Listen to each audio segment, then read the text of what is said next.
Today, we are going to be evaluating the most impressive and unimpressive rookies so far through 3 weeks of the NFL season. Let's jump right into this, starting out with the superstars of the week. If you guys are familiar with this type of series, I end up going and looking at every single player, and the only difference for this one, because it's multiple weeks, is that I'm not going to have a stars of the week. These are only going to be the superstars as well as kind of like the super duds. But we're going to talk about the superstars. There is a full list of every single rookie, not just the winners and losers, every single rookie, how they're doing, every single one that's taken a rep. I ended up curating that and making it into its own thing. And you guys can end up looking at that if you are Patreon supporters. It's still on the same sheet as my draft grades, as my big board. All of that is for you guys to see. So it's not even just like 45 guys in this episode and there's 90 total. It is all over 190 guys. Spent 20 hours doing this, but one of my favorite guys so far, and the way I ended up organizing this is basically looking week by week, did you have a good performance? And for Will Johnson, even though he did not play week 3, and I ended up leaving out the Ravens and Lions guys because based on PFF taking a little while, we'll be just kind of adjusting that and then talking about them as time goes on.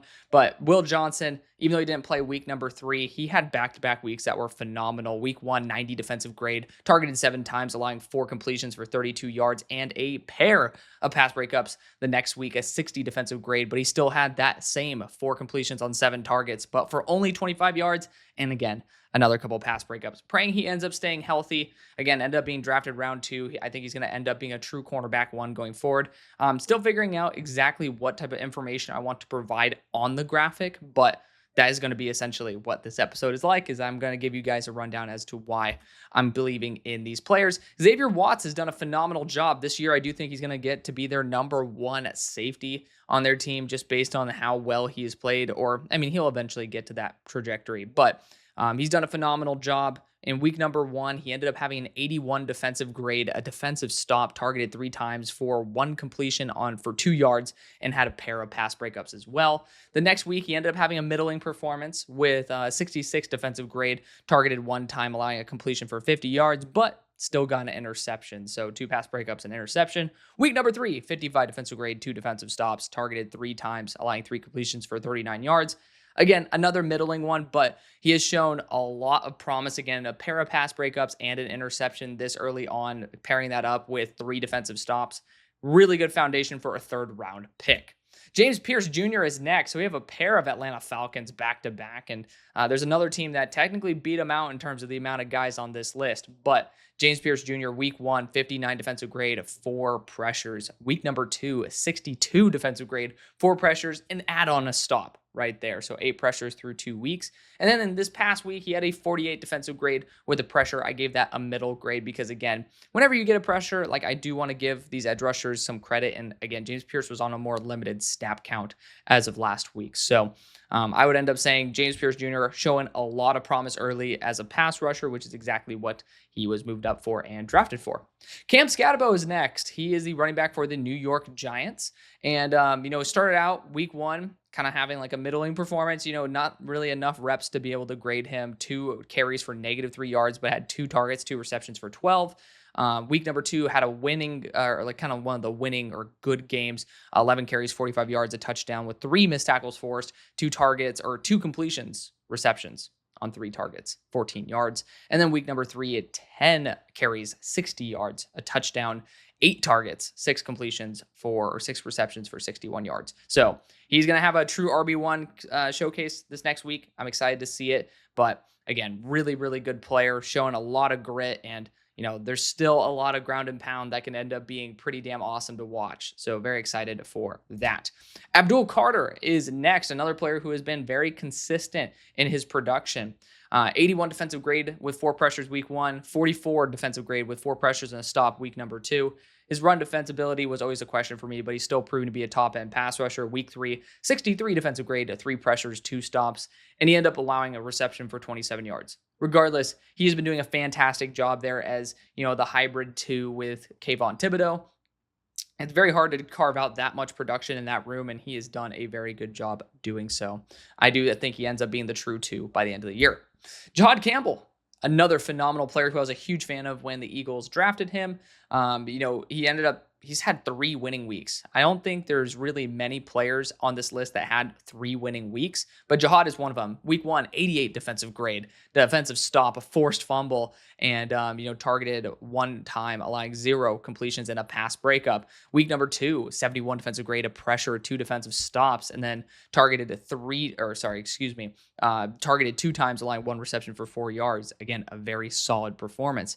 And then week 3, 76 defensive grade, allowing a pressure or having a pressure and then allowing 1 reception on 1 target for 7 yards. This dude's been fantastic. I mean, when he went to, this was my dream fit for him, was with Vic Fangio. So, it's just good to see it come full swing. And I do want to see him on some more blitzes, but in terms of the linebacker usage, this was the exact spot I wanted him to be. Mykel Williams is next, edge rusher out of San Francisco. He had a pretty bad week 1, 47 defensive grade with no tackles for loss, no defensive stops, no pressures. So off to a bad start, but the past 2 weeks have been great. 59 defensive grade, 3 pressures, 4 defensive stops. Then week number 3, 65 defensive grade, 6 pressures and 2 defensive stops. Mykel Williams really showing that trajectory there to be a true edge 2, if not an edge 1, especially unfortunately because I think it's confirmed Nick Bosa torn ACL. So he'll probably be edge 1, but in terms of talent, I think he's still polishing up, still getting to the edge 2 territory. Emeka Egbuka, love this guy. When Tampa drafted him, I was a bit confused, but I was like, you're just going after a great player. And I mean, he's been producing. Again, one of those players with 3 wins in a row in terms of each week. Week 1, 4 receptions on 6 targets, 67 yards, 2 touchdowns. Week 2, 4 receptions, 7 targets, 29 yards and a touchdown, but with a drop.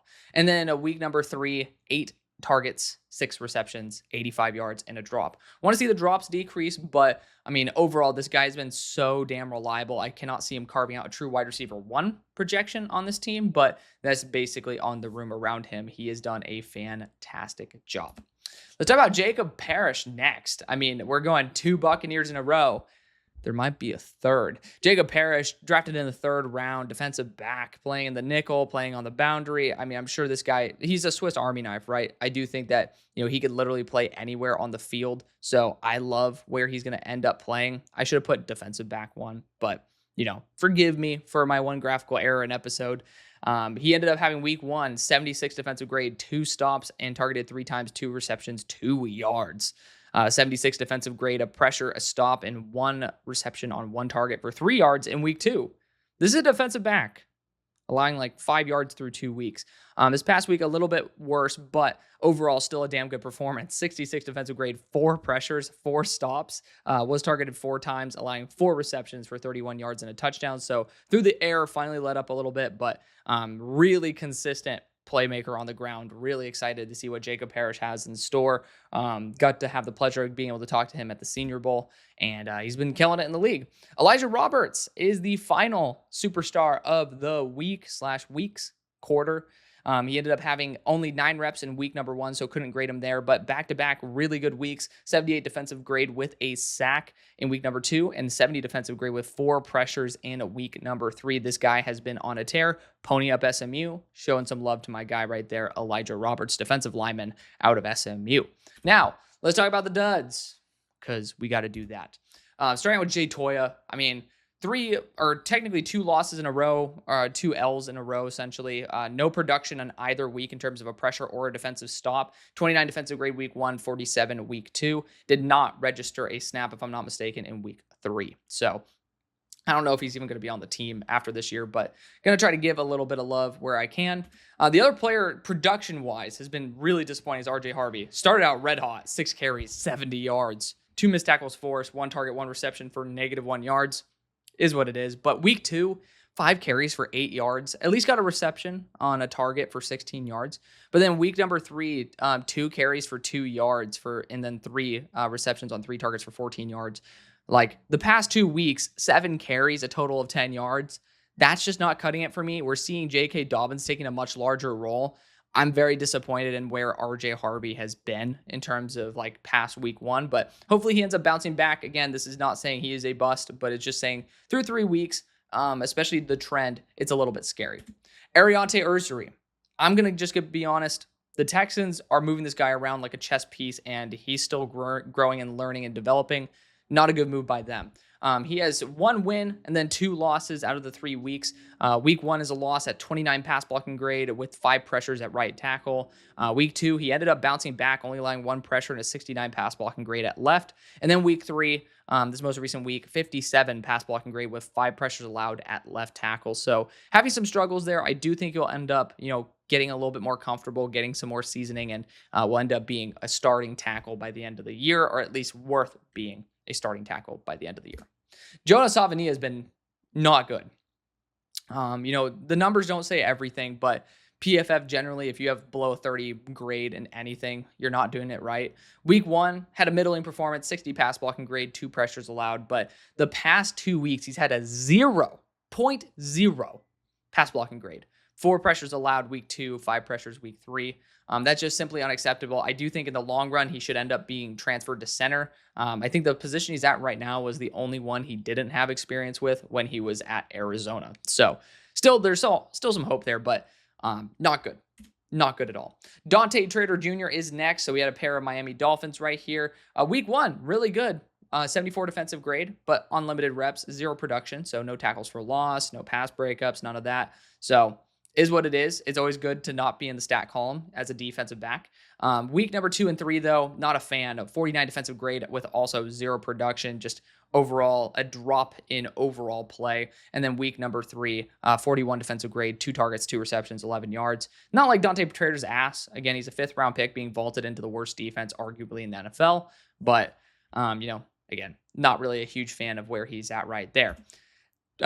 Torricelli Simpkins III, guard out of, I believe, South Carolina, is also here for the Saints. He did not play weeks 1 or 2, but they ended up starting him week 3. I don't understand how you can't get a starting guard. They're out there, and ended up allowing a 24 pass blocking grade with 5 pressures allowed. Bottom line, can't do that. Then we have Caleb Johnson. I'm a Steelers fan. Running back out of Iowa. Drafted him in round 3. Dude's been ass. We put on a kick return. Dude sucked there. And he has had 2 carries for a total of -1 yards so far. Actually, I don't even think, has he even had a carry? Yeah, I think it's, I don't even know if he's had a carry yet. But he's had 2 touches for -1 yards. Not good. Just bottom line, not good. Big red flag. I was not high on him, but I definitely wasn't this low on him.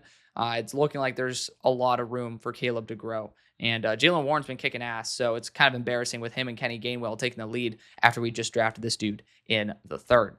Chim DK is next. We drafted him, the Titans, drafted him above our other wide receiver, Eli Iomaner. Granted, Iomaner fell because of his injuries, but Iomaner's been balling out, getting 7 targets a game damn near. So shout out to him. But Chim DK, first game, only 5 reps. Can't really grade that one. Week number 2, he was targeted 5 times, getting 2 receptions for -1 yards. Not a fan of that, obviously, that usage. And then in week 3, 4 targets, 3 receptions for only 2 yards. Grand total, he's had 5 catches at 1 yard. Gotta open up the game. Got to open up the passing game. Otherwise, we're kind of in some scary territory. And last but not least, we have Terrence Ferguson. The famous quote, we need to find a way to get him on the field. Terrence Ferguson, 2nd round pick, and he has only played 4 reps so far this year. Not good. Not good at all. So, it is what it is. Terrence Ferguson is going to be a longer term project, but for the Rams, they definitely seem like they were dying for this move, and can't get more than 4 reps through 3 games. A little bit scary in that those 4 reps were only in week 2. So it's not like, oh, they're introducing him week 3. A little bit scary. Let me know what you guys think. Thank you guys again for watching and showing the love you always do. I'll see you later. Peace.